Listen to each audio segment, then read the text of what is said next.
ریاست کے جو ہدایتی اصول ہیں یہ مرکزی اور ریاستی حکومت کو ہمارے دستور نے جو رہنمائی اصول دیے ہیں وہی رہنمائی اصول کیا ہے ہدایتی اصول کہلاتے ہیں۔ قانون کی تشکیل کے لیے اس کی اہمیت کیوں ہے؟ قانون کی تشکیل کے موقع پر صداقت کے ساتھ ان اصولوں کو اپنانا ضروری ہے۔ کوئی بھی حکومت جو حکومت کرتی ہے، جو اقتدار میں آتی ہے، جب نئے قوانین بناتی ہے تو قوانین کی تشکیل کے موقع پر صداقت کے ساتھ، سچائی کے ساتھ ان اصولوں کو اپنانا بے حد ضروری ہے۔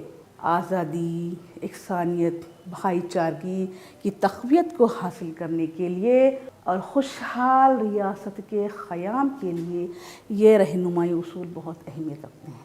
یعنی ہمارے ملک کو ایک خوشحال اور ترقی یافتہ ملک بنانے میں یہ ریاستی ہدایتی اصول بہت ہی اہمیت رکھتے ہیں۔ انہی معنوں میں یہ ریاستی ہدایتی اصول کی اہمیت بہت زیادہ ہے۔ دستور نے ریاست کو یا حکومت کو کتنے ریاستی ہدایتی اصول دیے ہیں ہم دیکھیں گے۔ دستور نے ریاست کو 11 ہدایتی اصول دیے ہیں، جس میں سب سے پہلے ہے سماجی انصاف، دوسرا ہے کمزور طبقے کے لیے سماجی انصاف، تیسرا ہے عورتوں اور بچوں کی بہبودی، چوتھا ہے مزدوروں کی فلاح و بہبودی، پانچواں ہے ضرورت مندوں کی مدد، چھٹا ہے سب کے لیے یکساں قوانین، ساتواں ہے شراب نوشی پر پابندی، آٹھواں ہے زراعت اور مویشی پالن کی انجمنیں، نواں ہے ماحول، 10واں ہے تاریخی مقامات کی حفاظت اور 11واں ہے بین الاقوامی امن اور تحفظ کے لیے ملک کا تعاون ضروری ہے۔ تو دستور نے جو 11 ہدایتی اصول مہیا کیے ہیں، یہ پورے 11 ہدایتی اصول کا چارٹ آپ کے سامنے موجود ہیں۔ اب ہم ان اصولوں کو تفصیل سے جانیں گے۔ نمبر 1 ہمارا کیا ہے؟ سماجی انصاف۔ دستور نے جو سب سے پہلا جو اصول ریاست کو دیا ہے وہ ہے سماجی انصاف۔ سماجی انصاف کے تحت کن اصولوں کو اپناتے ہوئے اپنی حکومت چلانی ہوگی؟ شہریوں کو سماجی، معاشی اور سیاسی انصاف دلا کر عوام کی فلاح و بہبودی کا مقصد حاصل کرنا۔ یہ اصول کیوں دیا گیا ہے حکومت کو؟ کہ وہ شہریوں کو سماجی، معاشی اور سیاسی انصاف دلا کر عوام کی فلاح و بہبودی کا جو مقصد ہے حکومت کا، اس مقصد کو حاصل کرنے کے لیے وہ اس اصول کو اپنانا بہت ضروری ہے۔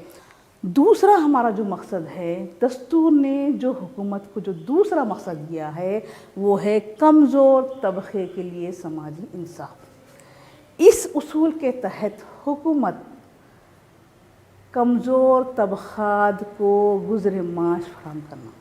جو کمزور طبقات ہیں، جو پچھڑے ہوئے طبقے ہیں، ان طبقوں کو گزر معاش فراہم کرنا اور معاشی استحصال کو روکنا۔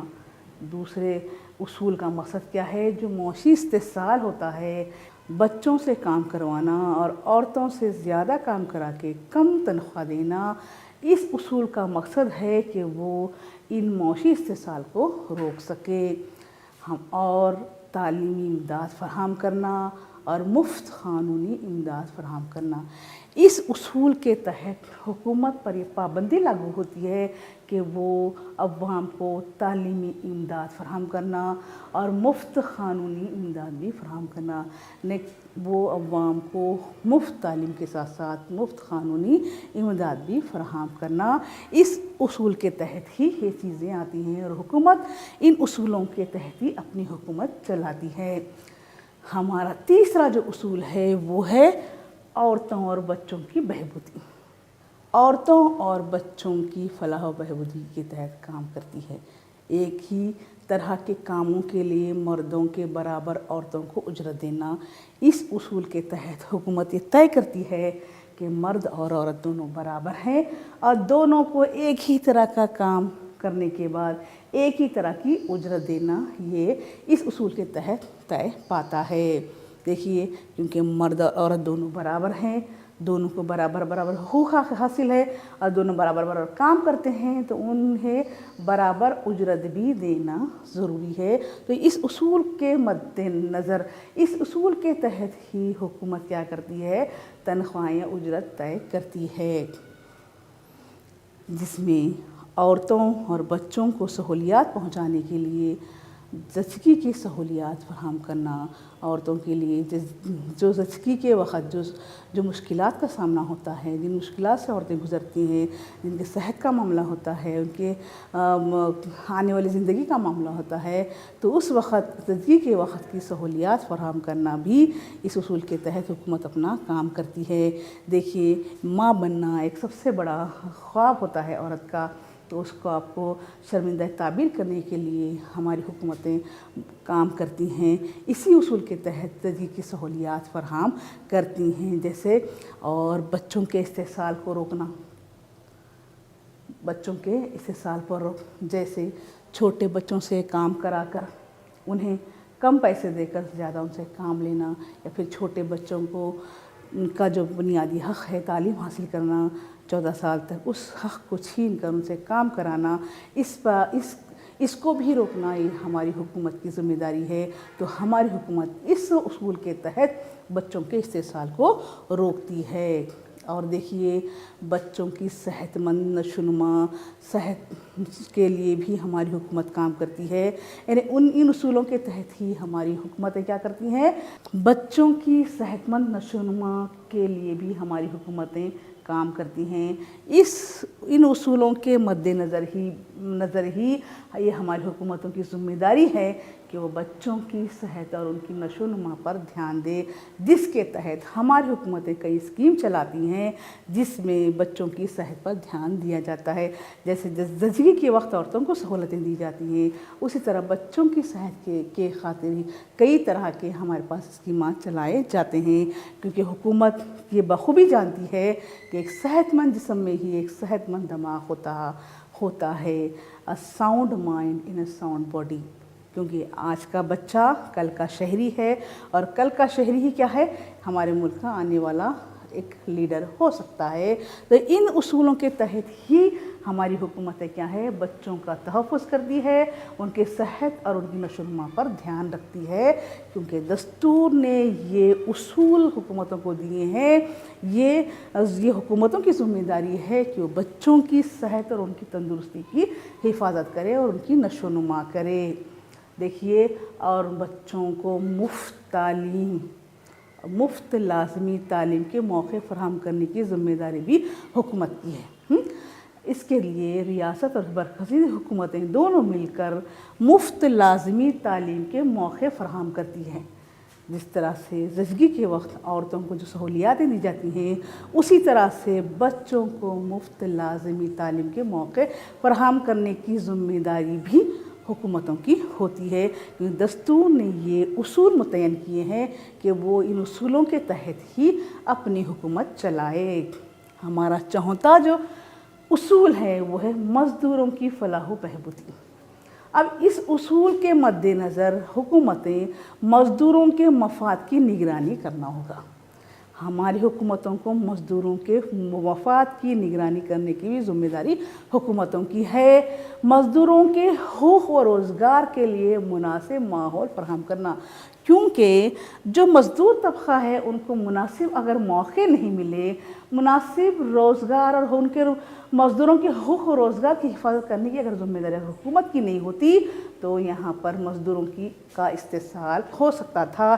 اسی لیے دستور نے ریاستی اور مرکزی جو ہماری حکومتیں ہیں ان کو یہ اصول دیے ہیں، یہ ذمہ داری ان پر لاگو کی ہے کہ وہ مزدوروں کے حقوق و روزگار کے لیے مناسب ماحول فراہم کرے، تاکہ مزدور طبقہ مزدوروں کے لیے زیادہ بھاگا دوڑی نہ کرے اور انہیں زیادہ سے زیادہ موقع مہیا ہوں۔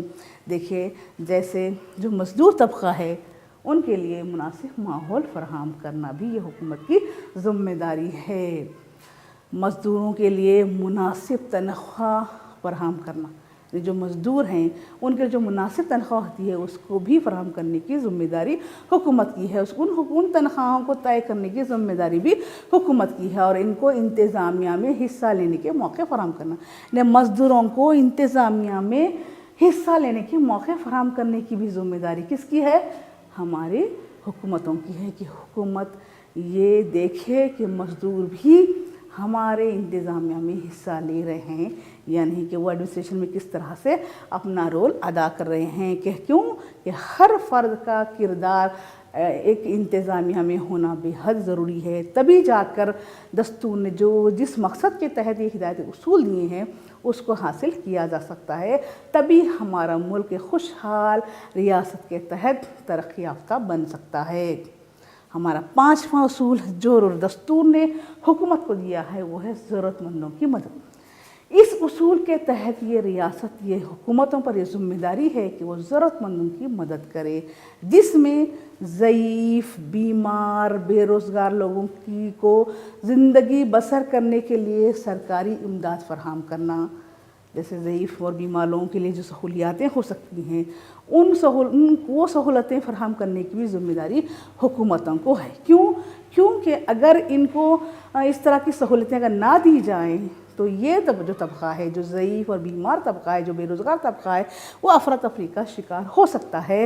جیسے مثال کے طور پر جو بوڑھے لوگ ہوتے ہیں ان کو اولڈ ایج پینشن دیا جاتا ہے، اور جو بیمار لوگ ہوتے ہیں ان کو واجپئی ہیلتھ کارڈ کے طور پر مدد دی جا سکتی ہے، اور جو بزرگ لوگ ہیں ان کو سفر کے لیے رعایتی ٹکٹ کے طور پر بھی انہیں امداد دی جاتی ہے، جو کیا ہے ہمارے دستور میں جو ہدایتی اصول حکومتوں کو دیے ہیں اس کے تحت ہی ہماری ریاستیں کیا کرتی ہیں، یہ اپنی ذمہ داری نبھاتی ہیں۔ چھٹا جو اصول ہے، دستور نے حکومتوں کو جو چھٹا اصول دیا ہے وہ ہے سب کے لیے یکساں قانون، یعنی ہمارے ملک کے تمام عوام کو، تمام افراد کو ایک سا قانون مہیا کرنے کی ذمہ داری بھی حکومت کی ہے۔ جیسے سب کے لیے، ہندوستان کے تمام شہریوں کے لیے ایک سا قانون جاری کرنا، ایک سا لازمی تعلیم یعنی تعلیم کا حق ہے، ملازمت کا حق ہے، قانون کی نظر میں سب برابر کا حق ہے، سب کے لیے تحفظ، استحصال کے خلاف آواز اٹھانے کا جو حق ہے، تحریر و تقریر آزادی کا جو ہمارے حقوق ہیں، ان حقوق کے تحت سب کے لیے ایک سا قانون مہیا کرنے کی ذمہ داری بھی کس کی ہے؟ حکومتوں کی ہے۔ حکومتیں ان اصولوں کے تحت ہی اپنی ذمہ داری نبھاتی ہیں۔ ہمارا جو 7واں جو اصول ہے جو دستور نے حکومتوں کو دیا ہے وہ ہے شراب نوشی پر پابندی۔ دیکھیے شراب نوشی سے کیا ہوتا ہے بچوں؟ شراب نوشی سے صحت بگڑتی ہے، کنبے کی مالی حالت پر اثر پڑتا ہے، عورتوں پر ظلم بڑھتے ہیں، اور اس لیے دستور نے ریاستی حکومتوں کو شراب نوشی پر پابندی عائد کرنے کی ہدایت دی ہے۔ دستور میں یہ علانیہ طور پر کہا گیا ہے کہ شراب نوشی پر پابندی ضروری ہے، کیونکہ شراب نوشی پر پابندی نہ لگائی جائے تو سماج میں برائیاں پنپتی ہیں، عورتوں پر ظلم بڑھتے ہیں، بچوں پر مظالم ہوتے ہیں۔ دیکھیے اور ایک کنبے کی مالی حالت بگڑتی ہے، ایک کنبے کی مالی حالت کا بگڑنا، ایک سماج کی مالی حالت کا بگڑنا اور ایک ملک کی مالی حالت کا بگڑنا سب ایک ساتھ ایک ہی طرح سے جڑے ہوئے ہیں۔ تو اسی لیے شراب نوشی پر پابندی لگانے کا جو اصول ہے وہ دستور نے حکومتوں کو دی ہیں۔ اس لیے دستور ہمارے ملک میں، اس لیے ہمارے دستور میں ریاستی حکومت کو شراب نوشی پر پابندی لگانے کی ہدایت دی ہے۔ ہمارا 8واں جو اصول ہے وہ زراعت اور مویشی پالن کی انجمن ہے۔ اس اصول کے تحت ہماری ریاستیں دستور میں یہ ہدایت دی گئی ہے کہ زراعت اور مویشی پالن کو جدید اور سائنسی طریقے سے منظم کرنے کی ذمہ داری بھی حکومت کی ہے۔ وہ حکومتیں زراعت اور مویشی پالن کے جدید اور سائنسی طریقوں کو مہیا کرانا بھی یہ حکومت کی ذمہ داری ہے۔ بچوں آپ دیکھ رہے ہیں کہ کس طرح سے یہاں پر جدید اور سائنسی طریقے سے زراعت ہو رہی ہے۔ جدید اور سائنسی طریقے سے اگر زراعت ہو تو پیداوار زیادہ ہوگی،